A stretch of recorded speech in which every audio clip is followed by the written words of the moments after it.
नमस्कार दोस्तों, welcome to Jharkhand exam.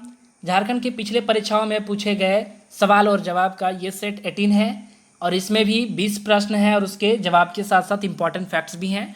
मैंने 20 सवाल के अंत में एक सवाल भी दिया है जिसके बारे में आप अगर जानते हैं तो हमें कमेंट बॉक्स में बताइए।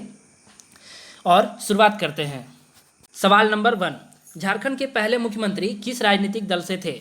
मैंने इसके बारे में पिछले कई वीडियो में डिस्कस कर रखा है, आप उसे ज़रूर देखें। अगर अभी तक आपने नहीं देखा है तो मैंने डिस्क्रिप्शन पर पिछले वीडियोस का लिंक डाल रखा है। तो झारखंड के पहले मुख्यमंत्री जो कि बाबूलाल मरांडी थे, वो भारतीय जनता पार्टी के लीडर थे, इसलिए ऑप्शन ये सही हो जाएगा, बीजेपी, भारतीय जनता पार्टी। तो झारखंड के पहले मुख्यमंत्री होने के साथ साथ हम लोग उसका कार्यकाल भी देख लेते हैं, जो कि इनका कार्यकाल था 15 नवंबर 2000 से 17 मार्च 2003 तक। और हम लोग ये जानते हैं कि झारखंड अलग कब हुआ था, मीन्स अलग राज्य कब बना था, तो 15 नवंबर 2000 में। बाद में इन्होंने 2006 में एक नए पार्टी का स्थापना की जिसका नाम है जेवीएम, झारखंड विकास मोर्चा, और फिर से ये फरवरी 2020 में बीजेपी में विलय हो गए। अगला सवाल, झारखंड के उस राज्यपाल का नाम क्या है जिन्होंने JSCA स्टेडियम का उद्घाटन किया? JSCA means Jharkhand state cricket association stadium का उद्घाटन जनवरी 2013 में हुआ है और उस समय जो राज्यपाल थे ये सैयद अहमद थे, इसलिए ऑप्शन बी सही होगा, सैयद अहमद। इनका कार्यकाल देख लेते हैं एज ये झारखंड के गवर्नर। तो इनका जो कार्यकाल था 4 सितंबर 2011 से 17 मई 2015 तक। और इन JSCA क्रिकेट स्टेडियम का इनॉग्रेशन जनवरी 2013 में हुआ था। तो सैयद अहमद सही उत्तर होगा, ऑप्शन बी। अगला सवाल, भारत के कुल ग्रेफाइट रिजर्व के संबंध में झारखंड में ग्रेफाइट का अनुमानित प्रतिशत हिस्सा क्या है? देखिए, इसके बारे में अलग अलग बुक में अलग अलग डेटा दिया हुआ है, लेकिन मैक्सिमम बुक में आपको ये उत्तर सही मिलेगा 57.47%। इसलिए ऑप्शन ये सही होगा कि झारखंड में जो ग्रेफाइट रिजर्व है वो कुल भारत के ग्रेफाइट रिजर्व का 57.47% है। अगला सवाल, गिरिडीह में अभ्रक मुख्यतः किस जगह पर पाए जाते हैं? इसका सही उत्तर है ऑप्शन सी, तीसरी और गांवा, जो कि झारखंड में गिरिडीह के ब्लॉक हैं, तीसरी और गांवा, इस जगह पर अभ्रक मुख्यतः पाए जाते हैं, इसलिए ऑप्शन सी सही होगा। अगला सवाल, बसंत राय झारखंड के किस जिले में स्थित है? तो मैंने इसके बारे में पिछले वीडियो में भी डिस्कस किया है, आप उसे ज़रूर देखें तो आपको पता चलेगा। बसंत राय गोड्डा जिले का एक प्रखंड भी है और प्रखंड होने के साथ साथ एक पर्यटन स्थल भी है, क्योंकि ऐसा मान्यता है कि गोड्डा में एक राजा हुआ करते थे जिनका नाम बसंत राय था। उनके द्वारा 50 एकड़ में फैला हुआ एक जलाशय बना हुआ है जिसका नाम बसंत राय जलाशय है। और यहाँ पर 14 अप्रैल से लेकर 15 दिनों तक एक ऐतिहासिक मेला लगता है जिसे बसंत राय मेला भी कहा जाता है या फिर बिस्वा मेला बोल सकते हैं। अच्छा, बिस्वा मेला के बाद यहाँ पर एक और मेला लगता है जिसका नाम है निमझर मेला, जो कि गोड्डा में ही लगता है, तो ये भी फेमस है, इसे भी हमें याद रखना है। अगला सवाल, अच्छा बुनकर किस कबीले से संबंधित है? तो अच्छा बुनकर झारखंड में चीक बरीक जो कबीला है उसके लिए फेमस है, इसलिए उत्तर ऑप्शन सी होगा। इसे हाथ के बने कपड़ों का जनक भी कहा जाता है कि नहीं, चीक बरीक को, और कपड़ा बुनना इनका मुख्य पेशा है, इसलिए इन्हें बुनकर श्रेणी में रखा गया है। अच्छा, चीक बरीक जो कबीला है इनकी जो भाषा है वो नागपुरी भाषा है और इनका जो देवता है, प्रमुख देवता, वो सिंह बोंगा है, तो ये भी याद रखना है। अगला सवाल, अनुसूचित जनजाति संख्या के मामले में झारखंड की भारतीय राज्य में रैंकिंग क्या है? तो जो भारतीय राज्यों में इसकी रैंकिंग है ऑप्शन बी होगा, 6वां रैंक है ऑल ओवर इंडिया में। सबसे पहला जो रैंक है पूरा ऑल ओवर इंडिया में वो सबसे पहला MP है, मध्य प्रदेश, फिर महाराष्ट्र, फिर उड़ीसा, फिर राजस्थान, उसके बाद गुजरात, उसके बाद फिर 6वें नंबर में आता है झारखंड और झारखंड के बाद आता है छत्तीसगढ़, इसलिए ऑप्शन बी सही होगा, 6वां रैंक। अगला सवाल, झारखंड राज्य के किस त्योहार में पशुओं को धोया जाता है और फिर उसकी पूजा की जाती है?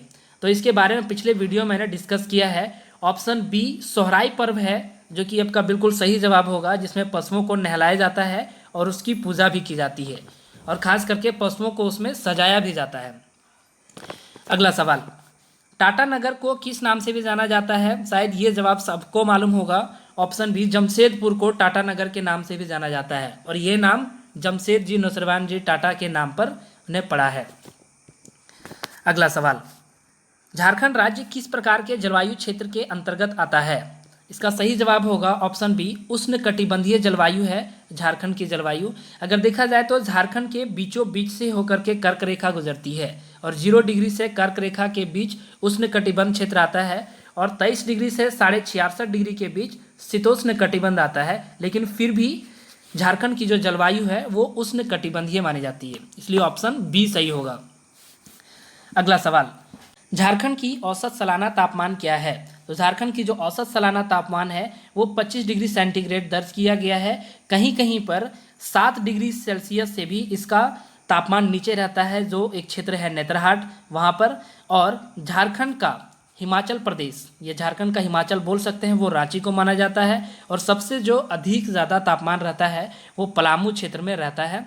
कभी कभी इसके तापमान 40 डिग्री सेंटीग्रेड से भी ऊपर रहता है। तो झारखंड की जो औसत सालाना तापमान होगा वो 25 डिग्री सेंटीग्रेड, ऑप्शन बी सही होगा। अगला सवाल, मुगल काल में झारखंड को किस नाम से जाना जाता था? इसका सही उत्तर होगा ऑप्शन बी, खुखरा बोल सकते हैं या कुकरा बोल सकते हैं। झारखंड को खुखरा या कुकरा के नाम से जाना जाता था। लेकिन एक एक्सेप्शन भी है, अकबरनामा जो कि अबुल फजल के द्वारा लिखा गया है, इसमें झारखंड को खोखरा नाम से दिखाया गया है या बताया गया है। और तुझके जहांगीरी में भी, तुझके जहांगीरी जो कि जहांगीर का आत्मकथा जिसमें लिखा हुआ है, उसमें भी खोखरा वर्ड यूज़ किया गया है। लेकिन मुगल काल का अगर संपूर्ण इतिहास में देखें तो उसे खुखरा नाम से जाना जाता है, इसलिए ऑप्शन बी सही होगा। अगला सवाल, सूरजकुंड जो कि एक गर्म जल स्रोत है झारखंड के किस जिले में स्थित है? तो सूरजकुंड ये हजारीबाग में स्थित है, ऑप्शन सी सही होगा। हजारीबाग के बरही से थोड़ी दूर में बरकट्ठा एक जगह पर है, बरकट्ठा एक जगह है, वहाँ पर सूरजकुंड स्थित है। और इस जगह पर सल्फर बहुतायत मात्रा में पाया जाता है, जो कि थोड़ी सी तीक्ष्ण गंध होती है, और वो हजारीबाग के अंतर्गत आता है, इसलिए ऑप्शन सी सही होगा। अगला सवाल, झारखंड में लोहे की उत्पादन की शुरुआत किस वर्ष से हुई? तो इसका सही उत्तर ऑप्शन बी हो जाएगा 1911 ईस्वी में लोहे की उत्पादन शुरू हो गई, प्रोडक्शन शुरू हो गई। अगर देखा जाए तो 1907 ईस्वी में टाटा स्टील कंपनी का स्थापना हुआ था, लेकिन स्थापना के तुरंत बाद लोहे का प्रोडक्शन शुरू नहीं हुआ था, 1911 में शुरू हुआ था, इसलिए ऑप्शन बी सही होगा। अगला सवाल, झारखंड के किस शहर में विज्ञान केंद्र बनाया गया है? विज्ञान केंद्र यानी कि साइंस सिटी। और साइंस सिटी के बारे में मैंने पिछले वीडियो एक बार बताया है। तो झारखंड का जो साइंस सिटी है वो रांची में है, इसलिए ऑप्शन सी सही होगा। अगला सवाल, मयूराक्षी नदी का उद्गम स्थल है। तो मयूराक्षी नदी का उद्गम स्थल है, ये ऑप्शन बी सही होगा, त्रिकूट पहाड़ी है जो कि देवघर में है। और इसमें कुछ और भी ऑप्शन है, बांस पहाड़ी, ये बांसलोई नदी का उद्गम स्थल है। दुधवा पहाड़ी, ये ब्राह्मणी नदी का उद्गम स्थल है। और राजमहल की पहाड़ी से गुमानी नदी निकलती है। तो मयूराक्षी नदी का उद्गम स्थल ऑप्शन बी सही हो जाएगा, त्रिकूट पहाड़ी। अगला सवाल, दुर्जन साल किस मुगल शासक द्वारा बंदी बना लिए गए थे? दुर्जन साल जो कि झारखंड के एक नागवंशी शासक थे, वो जहांगीर के द्वारा बंदी बना लिए गए थे।